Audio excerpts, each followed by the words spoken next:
ඔයාලා ගොඩ දෙනෙක් දන්නවා දැන් මාස දෙකක වගේ කාලයක ඉඳලා මම මේ M1 MacBook Air එක පාවිච්චි කරනවා.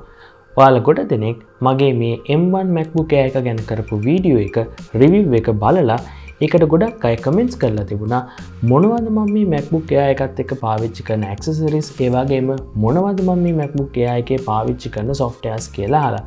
ඒ නිසා මම තීරණය කරා අද මේ වීඩියෝ එකෙන් ඔයාලට අරගෙන එන්න මොනවද මම මේ M1 MacBook Air එකත් එක්ක පාවිච්චි කරන ඇක්සසරිස් ඒ වගේම පාවිච්චි කරන softwares ඇයි ඒ softwares මම තෝරගත්තේ කියලා ඔයාලත් එක්ක බෙදා ගන්න.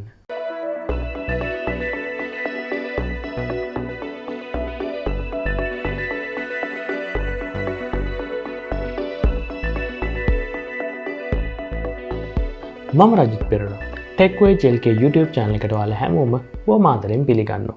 ඉන්ට්‍රෝ එකේදී කතා කරා වගේ අද දවසේදී අපි කතා කරන්නේ මේ M1 MacBook Air එකත් එක්ක මම පාවිච්චි කරන accessories ඒ වගේම apps ගැන.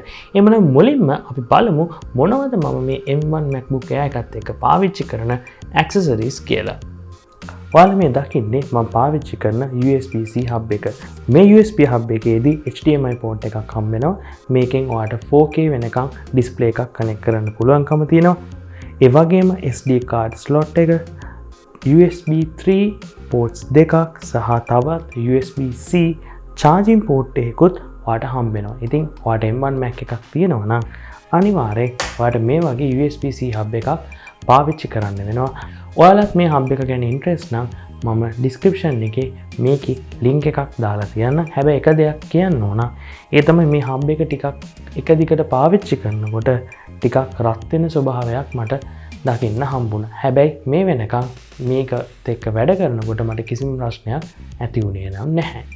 එහෙමනම් දැන් අපි බලමු මොනවද මම මේ MacBook Air එකත් එක්ක පාවිච්චි කරන apps ඒ වගේම ඇයි මම මේ apps පාවිච්චි කරන්නේ කියන එක. ඔයාලා මේ දකින්නේ මගේ M1 MacBook Air එකේ desktop එක. Windows වල වගේ නෙමෙයි. macOS එකේදී අපිට taskbar එකක් දකින්න හම්බෙන්නේ නැහැ. ඒ වෙනුවට අපි macOS එකේදී පාවිච්චි කරන්නේ dock එක. සාමාන්‍යයෙන් dock එකේ අපි තියාගන්නේ අපි නිතර පාවිච්චි කරන softwares වල shortcuts. එහෙමනම් මම මෙතනින් පටන් ගන්නම් මොනවද මම පාවිච්චි කරන software කියන එක ඔයගලන්ට පෙන්වන්න. මුලින්ම අපි ගත්තොත් දකුණු පැත්තේ ඔයගලන්ට බලන්න පුළුවන් bin එක. හරියට Windows වල recycle bin එක වගේ අපි delete කරන items මේකට තමයි යන්නේ. මේ ගැන වැඩි කතා කරන්න දෙයක් නැහැ. ඊළඟට ඔයාලා දකින්නේ download folder එක. මේ download folder එකේ තමයි මම internet එකෙන් download කරන files save වෙන්නේ. ඊළඟට ඔයගොල්ලෝ මේ දකින්නේ DU recorder කියන software එක. මේ software එක තමයි මම පාවිච්චි කරන්නේ screen recording කරනකොට ඒක capture කරගන්න. මේක free software එකක්. ඔයාලට Apple App Store එකට ගියොත් එහෙම මේක free download කරගන්න පුළුවන්. මගේ ප්‍රියතම web browser එක තමයි Safari. ඒතර මම internet යන්න පාවිච්චි කරන්නේ ප්‍රධාන වශයෙන්ම Safari. Safari පාවිච්චි කරන්න එක හේතුවක් තමයි macOS එකේදී Safari තරම් fast වෙන කිසිම web browser එකක් නැහැ. ඒ වගේම Safari web browser එක පාවිච්චි කරනකොට MacBook එකේ battery usage එක ගොඩාක් අඩුයි. ඇත්තටම ගොඩක් macOS පාවිච්චි කරන අය, ඒ වගේම iPhone පාවිච්චි කරන අය internet web browser එක විදියට Safari පාවිච්චි කරනවා. ඊළඟට ඔයගොල්ලන්ට දකින්න පුළුවන් වෙන්නේ Spotify. දැන් ඔයගොල්ලෝ මම හිතන්නේ මේ වෙනකොට දන්නවා ලංකාවට Spotify ලබා දීලා තියෙන්නේ. ඇත්තටම Spotify පාවිච්චි කරන්න කලින් මම Apple Music තමයි පාවිච්චි කරේ. නමුත් දැන් මේ වෙනකොට Spotify ලංකාවට දීලා තියෙන නිසා මම Spotify පාවිච්චි කරනවා. ප්‍රධානතම හේතුව Apple Music වලට වඩා සිංහල එහෙම නැත්නම් අපේ ලංකාවේ සින්දු Spotify වල බලා ගන්න පුළුවන්. පිටරට සින්දු කොහොමත් මේකේ ගැටලුවක් නැහැ. Apple Music වල වගේම මේකෙන් දකින්න පුළුවන්. ඉතින් ඒ නිසා ලංකාවේ සින්දු ටිකක් වැඩිපුර අහනවා නම් Spotify මම හිතන්නේ Apple Music වලට වඩා හොඳයි. ඊළඟට ඔයගොල්ලෝ දකින්නේ Messages app එක. දැන් මේක මට open කරන්න විදියක් නැහැ. මොකද මගේ iPhone එකට එන හැම message එකක්ම මගේ M1 MacBook එකටත් ඒ විදිහටම forward වෙනවා. එතකොට මගේ M1 Mac එකේ ඉඳන්ම මගේ iPhone එකට එන හැම message එකක්ම බලන්න, ඒ වගේ මේවට reply කරන්න මට පුළුවන්කම තියෙනවා. ඉතින් අපි දන්නවා මේ වෙනකොට ලංකාවේ විතරක් නෙමෙයි ලෝකෙ පුරාම COVID තත්ත්වයත් එක්ක අපි හැමෝම ගෙවල් වල ඉඳලා වැඩ කරන. ඒ නිසා මගේ මීටිංස් වලට මම පාවිච්චි කරන ප්‍රධානම ඇප් එක Zoom.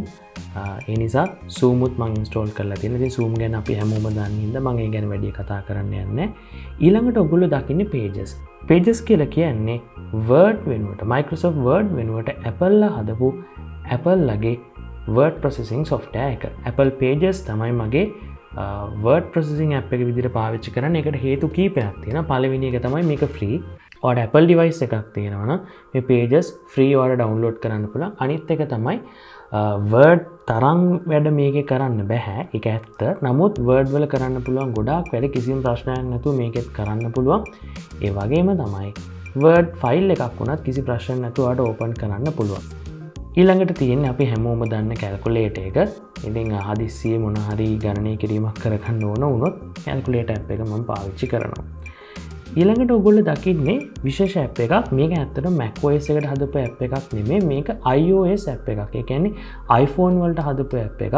ඉස්සර නම් මගේ අතේ phone එක තියෙන ඕන කැමරාස් ටික බලන්න. නමුත් ඒ app එකම iOS app එකම මට මේ M1 chip එකේදී කිසි ප්‍රශ්නයක් නැතුව install කරන්න පුළුවන්කම හම්බෙලා තිනවා macOS එකේදී. ඒක ඉතාම වැදගත් feature එකක්. ඉතින් දැන් මට කිසිම ප්‍රශ්නයක් නැතුව මගේ CCTV කැමරාස් ටික මේ app එක හරහා බලා ගන්න පුළුවන්. ඊළඟට ඔයගොල්ලෝ මේ දකින්නේ Notion කියන app එක. සමහර වෙලාවට මේක ඔයගොල්ලෝ වැඩි අහලා නැතුව ඇති. Notion කියන්නේ note taking app එකක්. සරලව කිව්වොත් මේක මම පාවිච්චි කරන්නේ මගේ වීඩියෝස් හදන්න. මම notes එහෙම නැත්නම් මගේ sketch එකක් හැම වීඩියෝ එකේම හදනවා. එතකොට ඒ sketch එක සමහර වෙලාවට මම මේ M1 MacBook Air එකේ ඉඳන් හදනවා. සමහර වෙලාවට මගේ phone එකේ ඉඳලා හදනවා. ඉතින් ඒ විදිහට හැදුවාම මේ app එක හරහා මම මොන device එකේ ඉඳලා මගේ වීඩියෝස් වලට අදාළ notes හැදුවත් ඒව ඔක්කොම sync වෙලා තියෙනවා. ඊළඟට ඔයගොල්ලෝ දකින්නේ Adobe Premiere Pro. මම කලිනුත් සඳහන් කරා වීඩියෝ එඩිටිං වලට මම පාවිච්චි කරන Adobe Premiere Pro. මේ M1 Mac එකේදී නම් මට කිසිම ප්‍රශ්නයක් මේ Adobe Premiere Pro app එකෙන් කොයි වෙලේවත් හම්බුනේ නැහැ. ඉතාම හොඳින් ඉතාම වේගයෙන් මගේ වීඩියෝ එඩිටිං ටික කරගන්න මම පාවිච්චි කරන්නේ මේ app එක. ඒ වගේම මම ෆොටෝ එඩිට් කරන්න, එහෙම නැත්නම් YouTube thumbnails හදන්න, ඒ වගේ වැඩවලට මම පාවිච්චි කරන්නේ Adobe Photoshop. ඊළඟට දකින්න app එක ඉතාම වැදගත් app එකක්. මේ app එකේ නම Handbrake. මේ app එක මම පාවිච්චි කරනවා සමහර වෙලාවට මම කැමරා එකෙන් රෙකෝඩ් කරන වීඩියෝස් එහෙම නැත්නම් මම එඩිට් කරන වීඩියෝස් වල සයිස් එක වැඩි නම් සයිස් එක අඩු කරගන්න මෙන්න මේ app එක තමයි මම පාවිච්චි කරන්නේ. සමහර වෙලාවට මෙගාබයිට් 800ක විතර වීඩියෝ එකක් මෙගාබයිට් 350ට 400ට විතර අඩු කරගන්න පුළුවන් සයිස් එක quality එකට ලොකු හානියක් නොවන විදියට. ඉතින් අපි ඉක්මනට launchpad එකට යමු. මේ launchpad එකේ තමයි මම install කරලා තියෙන මේ dock එකේ නැති අනිත් softwares ටිකට අපිට බලන්න පුළුවන්කම හම්බෙන්නේ. ඔයගොල්ලෝ මුලින්ම මේ දකින්නේ Apple App Store එක. මේ Apple App Store එකට ගිහිල්ලා ඔයගොල්ලන්ට පුළුවන්කම තියෙනවා macOS එකට අදාළ apps download කරලා install කරගන්න. ඊළඟට ඔයගොල්ලෝ දකින්නේ podcast app එක. podcast වලට සම්බන්ධ වෙන්න මම පාවිච්චි කරන්නේ මේ app එක. ඊළඟට ඔයගොල්ලෝ මේ දකින්නේ numbers කියන app එක. Microsoft Excel වෙනුවට Apple ලා හදලා තියෙන software එක තමයි numbers කියලා කියන්නේ. ඒ නිසා spreadsheet සම්බන්ධ මොනවා හරි වැඩ කටයුත්තක් කරන්න ඕන නම් මම පාවිච්චි කරන්නේ Apple ලගේ numbers කියන මේ software එක. හොඳයි. ඊළඟට ඔයගොල්ලෝ දකින්නේ Keynote. Keynote කියන්නේ PowerPoint වෙනුවට Apple ලා හදපු Apple ලගේ software එක. මම හදන හැම ප්‍රසන්ටේෂන් එකක්ම පහුගිය මාස දෙක පුරාම මම හැදුවේ Keynote පාවිච්චි කරලා. ඇත්තටම මගේ channel එකේ intro animations ටික මම හැදුවෙත් මේ Keynote පාවිච්චි කරලා. ඊළඟට ඔයගොල්ලන් ගත්තොත් Dreamweaver තමයි මම පාවිච්චි කරන IDE එක වෙන්නේ. ඒ කියන්නේ මම web development කරනවා.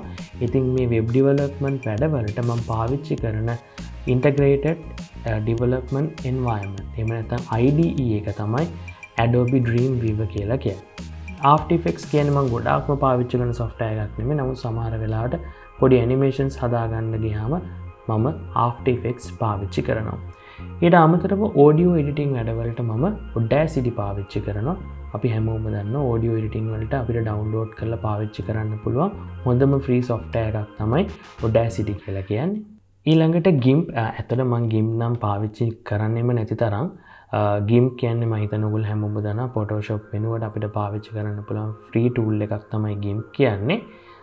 නමුත් GIMP නම් මම පාවිච්චි කරන්නේ මම ගොඩක්ම වෙලාවට ෆොටෝෂොප් තමයි මගේ ප්‍රධානම ෆොටෝ එඩිටිං එහෙම නැත්නම් තම්නේල් ඩිසයින් කරන software එක විදිහට මම පාවිච්චි කරන්නේ. ඊළඟට ඔයගොල්ලන්ට පේනවා Google Chrome, Firefox කියන වෙබ් බ්‍රවුසර්ස් දෙකත් මම ඉන්ස්ටෝල් කරලා තියෙනවා. සමහරවිට Safari වලට අමතරව මට තව වෙබ් බ්‍රවුසර්ස් ඕන වෙනවා මගේ අනිත් accounts වලට login වෙන්න. ඒ වගේ වෙලාවට මම මේ Google Chrome ඒ වගේ Firefox කියන වෙබ් බ්‍රවුසර්ස් දෙක පාවිච්චි කරනවා. හැබැයි ප්‍රධාන වශයෙන් මගේ දෛනික වැඩ කටයුතු වලදී මම පාවිච්චි කරන්නේ Safari වෙබ් බ්‍රවුසර් එක. ඊළඟට ඔයගොල්ලෝ දකින්නේ Final Cut Pro. Final Cut Pro කියන්නේ Apple ලගේ professional video editing software එක. දැන් මේකේ මම trial version එකක් තමයි download කරලා තියෙන්නේ දවස් 90ක.